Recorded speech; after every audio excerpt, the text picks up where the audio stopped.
Hey, welcome back, everybody. It's another episode of the Nonprofit Show. We have one of our all-time faves from Bloomerang, Katie Gaston, with us. Hey, welcome back, my friend. Thank you so much. It's so good to be with you and be able to share a little bit about AI today. You know, this is like the total, I mean, I don't need to tell you this, but AI is such a buzz, so much fear, so much excitement. I mean, in my company, we're talking about this all the time. Our Mhm. executive producer, Kevin Pace, is like leading the charge within our organization. It is riveting. It's absolutely riveting. And so to get Bloomerang's perspective and what you're seeing, I have really been looking forward to this. So thank you, Katie, for coming on and really helping us to understand what some of the things are going to we could be doing. I'm not big into leading with negative issues or topics, but I used the word pitfalls because with AI we kind of have to rethink things, and I think you're going to help us. You bet. Yeah, no, I am really excited to dive into this because there's a lot of really exciting things with AI. And like you said, don't lead with the negative, but also let's not do that as we're looking at what this future looks like with AI. Yeah. Right. And I think what is cool about this conversation is you're going to help us to understand what we don't want to do so that we don't learn the hard way. Like, oh man, I shouldn't have done that. Right. So I kind of Exactly. like this preemptive aspect of things. We have amazing support with our partners. Most of which have been with us from the very beginning, and we've done now more than 1,500 episodes. We're now in our sixth year of broadcasting, and Bloomerang was one of those very few first people to step up, along with American Nonprofit Academy, Staffing Boutique, Your Part-Time Controller, Third Sector Company, JMT Consulting, and Intuit QuickBooks. I'm Julia C. Patrick, CEO of the American Nonprofit Academy, and I'm really excited to get Katie Gaston, uh, I'm going to say brilliance and leadership. As the director of product marketing at Bloomerang, you're on the leading edge of things, aren't you, my friend? Well, we definitely do our best and try to be on the leading edge of things. That's very, very true. And with AI, I would definitely say we are on the leading edge of where the fundraising industry is going. Okay, so talk to me about this because I heard from your leadership when you were all going into this new product, and it was, I don't want to say it was hush hush, but it was kind of hush hush. It wasn't like I couldn't just go out there and start talking about it. And it was really an innovative approach. So talk to us about our new best friend, Penny. You bet. So Penny is the fundraising strategist built directly into the Bloomerang Giving platform. Penny is essentially a chat experience. So no matter what you're doing in fundraising, whether that is figuring out you're rushing into a donor meeting. I'm sure we've all had that experience and you're like, oh my gosh, I don't remember what we talked about 3 months ago. Well, you can ask Penny, hey, Penny, help me prepare for this meeting and understand to make it as effective as possible. She knows your donor data. She can help ensure preemptively strong fundraising strategy. But I think the exciting thing for me about Penny is it's not just that like Bloomerang put AI into the platform without any Right. guidance or any guardrails. Penny is actually based on the fundraising wins from years of consulting with over 5,000 nonprofits. So we've taken the best practices in our consulting practice and what we know works, and we've installed that into the back end strategy of Penny. So whether it's prepping for a donor meeting or whether it's even little things like cleaning up your donor database automatically, like you don't want all capitals on a name when it goes out in a letter, Penny can help do all of that end to end. I love it. I think what's so exciting for me about this and listening to you and your team talk about this over the past several months is that from my perspective, it's been like, this is what I would want if I had that like rock star employee join the development team. I mean, Totally. it's just to me has been like, here's an added partner for what I'm trying to do. That's going to be accurate. Exactly. Accurate. Responsive. And again, and I think the thing that we'll talk a lot about today is never should AI replace your judgment or replace your ability to act or your expertise as a fundraiser. AI should be a supportive arm as you go through that journey. And I think for me, the thing that I think is really powerful about Penny, we've heard feedback from customers that have used her, is that it's not just that she's a strategist, but she can be, in a sense, a sounding board, because sometimes you know the best thing to do. You know the strategy you think it's going to win. Sometimes, especially if you're a smaller team, you just want someone to validate that your thinking is right. And she can help do that. I love it. Well, let's get into it, because you've given us 5, things to be thoughtful about, to really look around us when we're using this technology. And the first pitfall is making a donor ask. You're not going to use your AI to make a donor ask. So help us understand what that promise might be. You bet.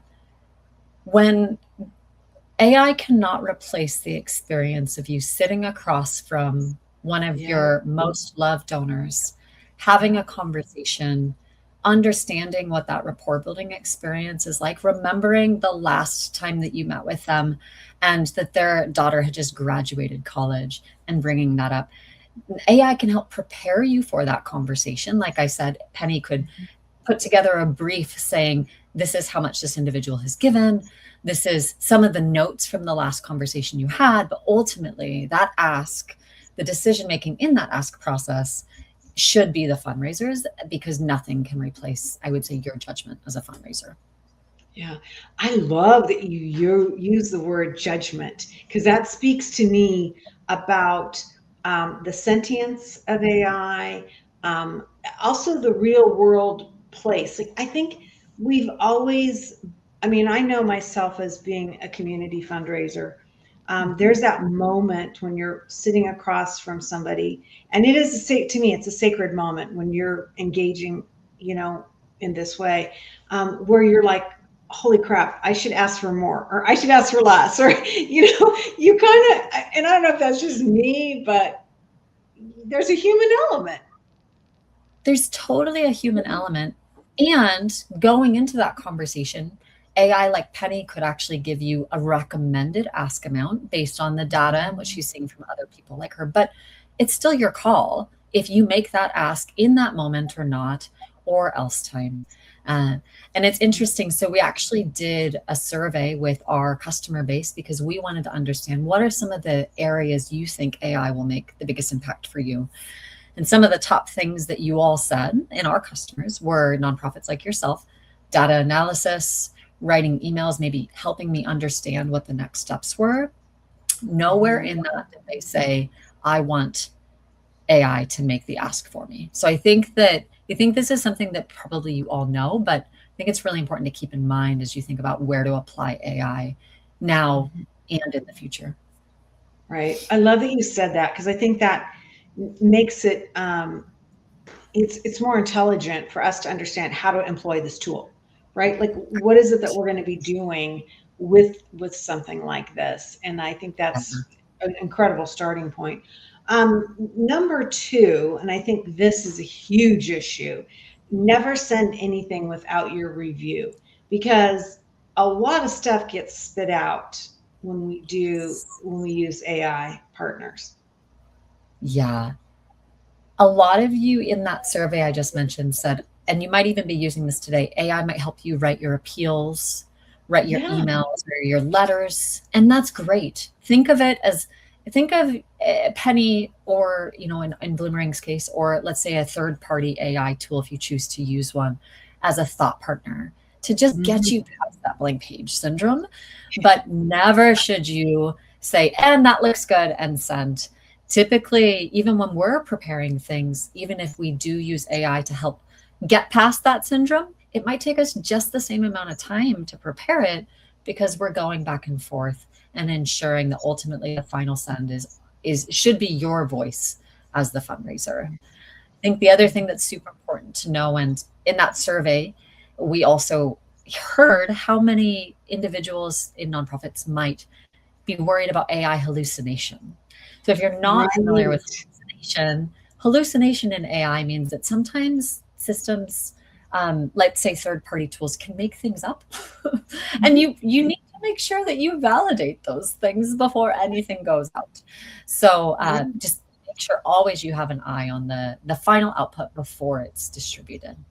Yeah. Right. I think that this is really wise because I think that sometimes you get, the results from a search and then you're just like, holy moly, that's great. Good to go. Bang. And then it's out. And then you're right. You can have misinformation on data or things that really should not have been included. And there are a lot of ways to go. And so I appreciate you bringing that up because that's essential also to our voice and our authenticity, right? I mean, Completely. Yeah. I think that when you read something, sometimes the AI generated on the first draft, it can feel not like you. So being really yeah, clear about what is, and I think we'll talk about this, what is your voice? How do you make sure it shows your personality and your brand as a nonprofit before it goes out? yeah, I love that. I think that that's really, really important, and I appreciate that we can be thinking with that and thinking about that. So another pitfall that is I can see where we could stumble into this is thinking that AI, or in the case of Penny, that they're going to know more about our donors than we do, and that's really easy, I think, to kind of hand that over if we're not having to, if we know, oh, we're always going to be able to get that brief, we're always going to be caught up. How do we mitigate that piece? Completely. I think it goes back to the first point, which is making the ask. You Mm, cannot replace sitting across from a fundraiser, having, or from a donor and having that history and that experience with them and what that relationship fundamentally looks like on the foundation. AI is like Penny, can sometimes you have so many donors in your database that you're like, I don't even know where to start. Or let's say you join a new role, happens a lot for fundraisers. Maybe every couple of years you might move to another nonprofit, or you've had the experience where you jump in to someone else's database and you're like, oh my gosh, where do I even start here? Well, AI, like Penny, is really good at helping you sort through a lot of that information rather than having to do it manually and figure out, oh, if you need to call individuals, if this is your strategy, maybe this is a list of 10 folks that you could call. But ultimately, once you understand those relationships, AI can't understand the preferences, let's say someone has around getting a text versus an email. Maybe you could build that in your database and it could surface that for you, but you ultimately know those donors at a deep intentional level. And there's definitely a risk of assuming and trusting everything AI is suggesting up front without having, again, that like base knowledge of the relationship as the foundation. And I have another thought there, but I'd love your thoughts on that too. Do you agree with that point? I do, and it just seems to me that, and this is something that in one of my very first discussions I ever had with you, I mean, we're talking maybe 5 years ago, that notion of garbage in, garbage out, meaning that if you're not feeding that information into your system, no matter what it is, your CRM, this information is not going to come back to you with accuracy, with veracity, and it's not going to be complete. I mean, it's an interesting thing because it's not going to replace that magical input, right? I mean, those notes and the things that you're putting in. I mean, I think that's fair to say, right? Completely. It's actually a good reminder too that the quality of your data is what AI will know. So there's Ah, definitely a yeah. risk because if you, again, I think you probably have all had an experience where you've inherited a database that maybe isn't the cleanest in the world, and that's all right. There's tools to help cultivate, and even AI can help clean up some of those things. But that means that without those relationships that are built, or if the data isn't good, you still know those donors better than your database at times can. The ideal world would be where you have all of the right data in your database, and then AI is surfacing everything, and it makes your life a lot easier. But yeah, 100% data in, or garbage in, garbage out. So key is to make sure your database is solid. Yeah. You know, Katie, it's really interesting because I can see where there might be a point where you're like, oh, it's just doing all this work for me, and you forget that the predominant step first is you have to give it information to work with, right? Yes.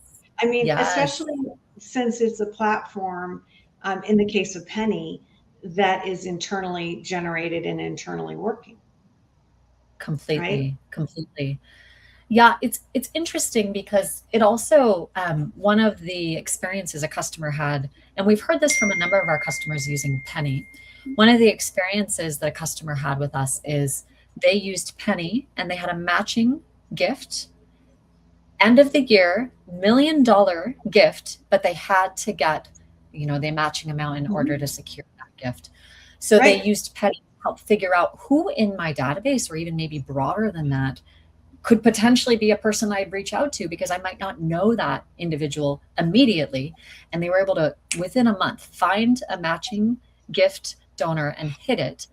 So that's a great example of, okay, AI can surface those things, but still the ask, having a relationship, continuing to build a relationship with that individual who helped hit that gift amount, is still so key for you as a fundraiser to take ownership on, and that is your expertise.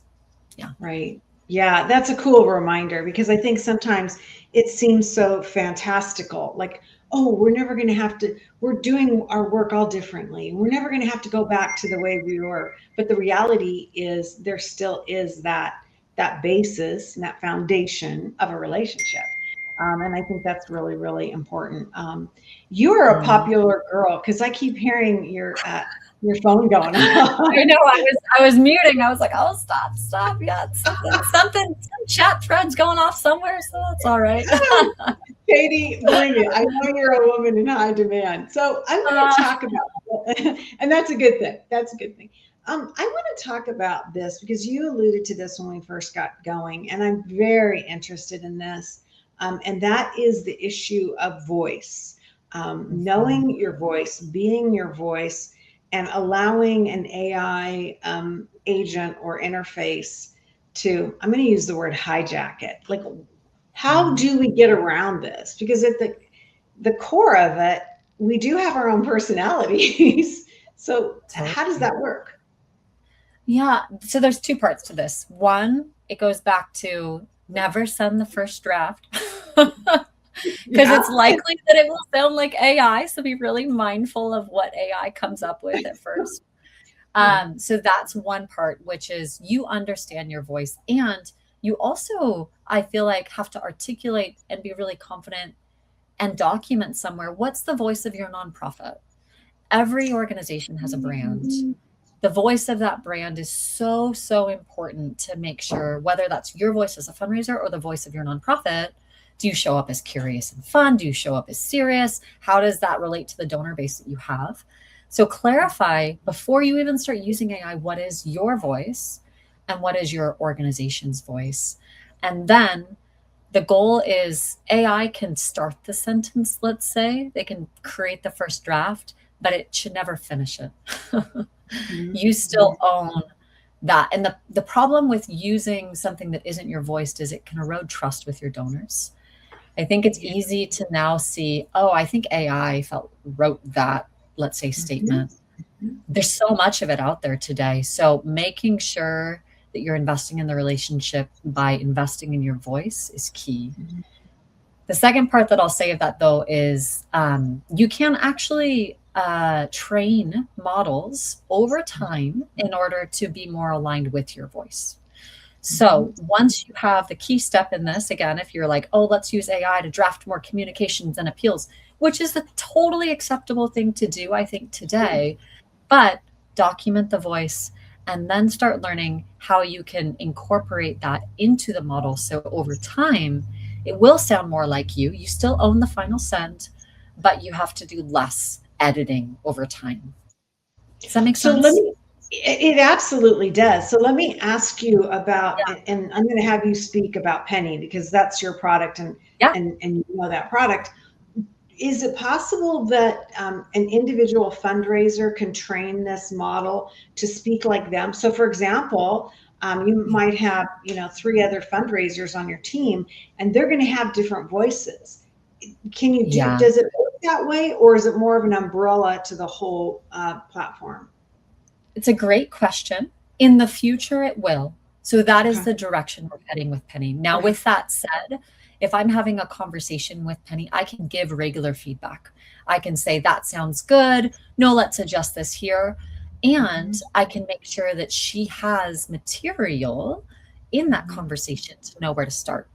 So, Mhm. with that in mind, I think that the best thing, whether you have a third party tool you're doing, and I could share some ways if you only are using a third party one to do it safely, Mhm. because there's some Mhm. risk there. Mhm. Or if you have a tool like Penny built in, document somewhere across your team what the system looks like in terms Mhm. of your brand voice or your organization's voice. Document that somewhere, and then you can use that to reference when you're creating materials. You know, what you just said is pretty magical because that exercise could really inform a lot of other choices. Marketing, just the direction, the vocabulary that you use, the vocabulary and the lexicon that your board should be using, your staff should be using. I can see where, aside from just the issue of AI, that's a healthy thing to do for an organization. Exactly, exactly. Yeah, I think that before any of your team starts going off and doing their own Mhm. drafting of things, Mhm. unify and align on what is the voice that we want to have, Mhm. and then document that, upload it as a material, Mhm. and it can help you move a lot faster when you're Mhm. using AI. Fascinating. Yeah, it's a really interesting aspect, this conversation that we've been having, because it really, it still is very human centered. You know what I mean? At the end of the day, it is still very human centered. It's just, I think, making us work better and smarter, but it's challenging Mhm. us to do some things up Mhm. front. So let's talk about another thing that we really want to be mindful of as an AI pitfall, and that is replacing the moment. What does that mean? Yeah, I think, and I'd love to get your take on this. I'm sure you have those moments in your fundraising career where you go back and maybe it was your favorite supporter or donor who just gave birth and you sent them flowers.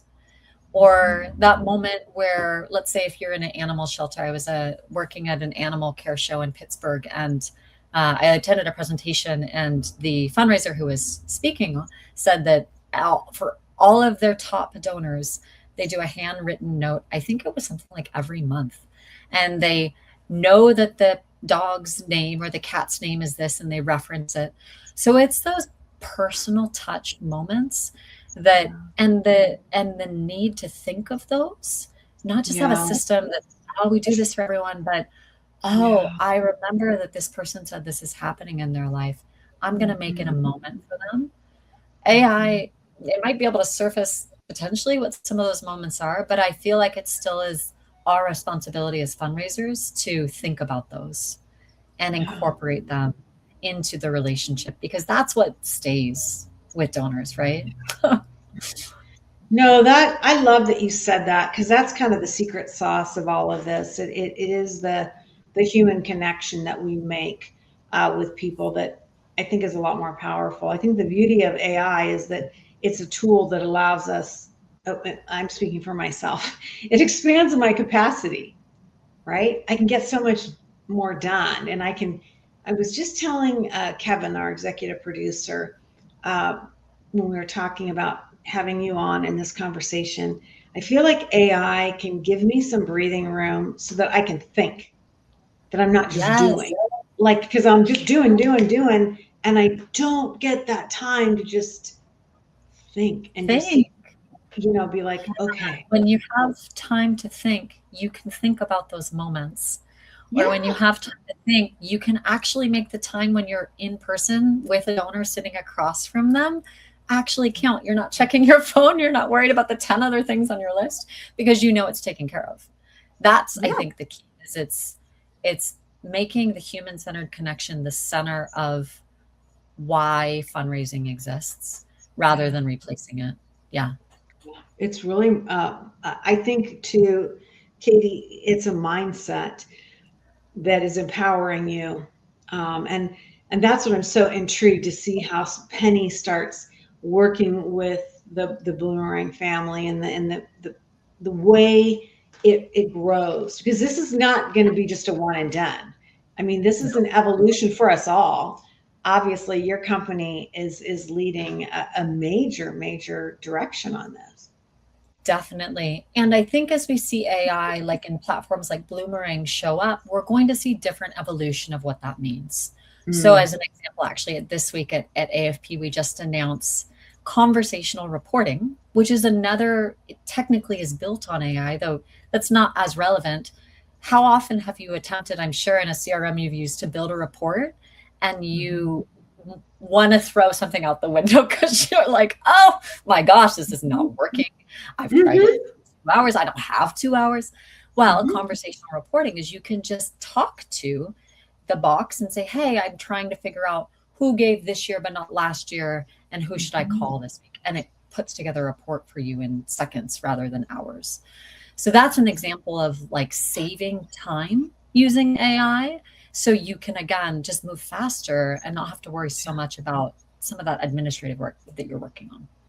Yeah, I think it's really powerful. And we don't have a lot of time left. And I want to ask you this one question. And this is like a super, maybe bizarre question. But as we are in a society that's changing and we're in a profession that's changing, how long should we give ourselves to learn or change to this new mindset? It's kind of like a moment of grace. Like, is this just going to be something that it's going to take a long time for even our teams to understand this mindset? Or do you feel like we're going to be good to go in 90 days? Like, what does that look like? I know that's a crystal ball question. Oh, no, I love that question, because I think that it speaks to both an opportunity as well as potentially a little fear around AI. Like, oh my gosh, this is happening so quickly. I've been doing relationships for 20 years. Why do I have to do this all differently now? This doesn't, like, the core of the role is still the same. And what I would say is, to your point, give yourself some grace. So maybe I can speak just personally to my own experience using AI. I started using it personally really regularly about a year ago. And then it probably took me 6 months where when I was going to search on Google, I stopped myself and then I said, oh, I bet I could get to this a lot faster by just asking my tool. So if you're there, that's totally okay. Start looking for ways to integrate it to your personal role if you want, your personal life, or fundraising if you feel like you're ready to do that. And then every week, maybe just try a new challenge. I wonder if I could do this with AI, and try it out and see if it works. And if it doesn't, that's okay. Keep doing it the way that you have been. But I think it's less about how do I change my mindset or change what I do, because you already know what to do well, which is build strong relationships that support your mission. It's more about how do I just experiment every week with trying something a little different. And that makes it, I feel like, a little bit more achievable to move to that direction. Yeah. I love that approach. I think that's brilliant. I needed to hear that because I'm generally like an all in. And I think that is that really screws you up, because then it feeds the fear, versus that little bit of, okay, we're just going to do a little bit. Yeah. Thank you for sharing that. Maybe that's why I asked you the question, because in the back of my mind, I'm thinking, like, how does this work? And how should I be thinking about my own personal journey and time on the trajectory of this?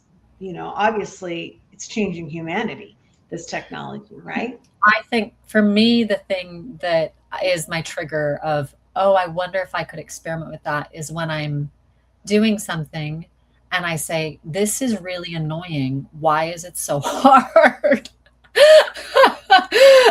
Or I'm doing something and I say, I only have 20 minutes to do this. I really need to get this done. And those things I'm like, oh, maybe I could experiment with AI. And I have been floored. And I go back. I would try something 6 months ago with it. And then I just tried it last week and now it works because the technology is developing. So don't give up. I think that's the other thing. Don't give up. You've got this. Well, and I think too, you know, the brain is elastic. And so the more you try things and you experiment, then it just opens up your curiosity. And then I think that's where you have more, you yourself as a user become a better user, right? Exactly. And so I think that's really an important thing. Well, again, this has been amazing. I always love when you're on the nonprofit show because I feel like you give us a peek behind the curtain about what's going on, and it's really cool. Katie Gaston, she's the director of product marketing at Bloomerang. You can learn more about Katie and her amazing team at bloomerang.com. Bloomerang is one of our very first partners, and what I've always been so impressed by is that you all spend a lot of time on thought leadership. There's never a paywall. You give this information out, whether you're a nonprofit who's a client or not. And it's really remarkable, the thought leadership that you can get to on the Bloomerang website. It is vast, current, and really powerful. So use that as a resource. Yeah, we want you to become a partner and client of Bloomerang, but even if that's not in the cards right now, look at their information. It is powerful, powerful, powerful. Katie, as I mentioned, you all were one of our very first partners, along with the American Nonprofit Academy, Staffing Boutique, Your Part-Time Controller, Third Sector Company, JMT Consulting, and Intuit QuickBooks. These are our partners that have been with us from the beginning. Hey, Katie, I really enjoyed this conversation. Thank you. Oh, thank you. Thank you for having me on, and thank you for asking such great questions. Well, it's really a great time. It's a great time, and we need to be asking these questions because it's all changing, and those fundraisers, those nonprofit leaders that lean into this first are going to be rewarded. So we need to be thinking forward. As we end each and every episode of the Nonprofit Show, we leave with this message, and it goes like this: to stay well so you can do well.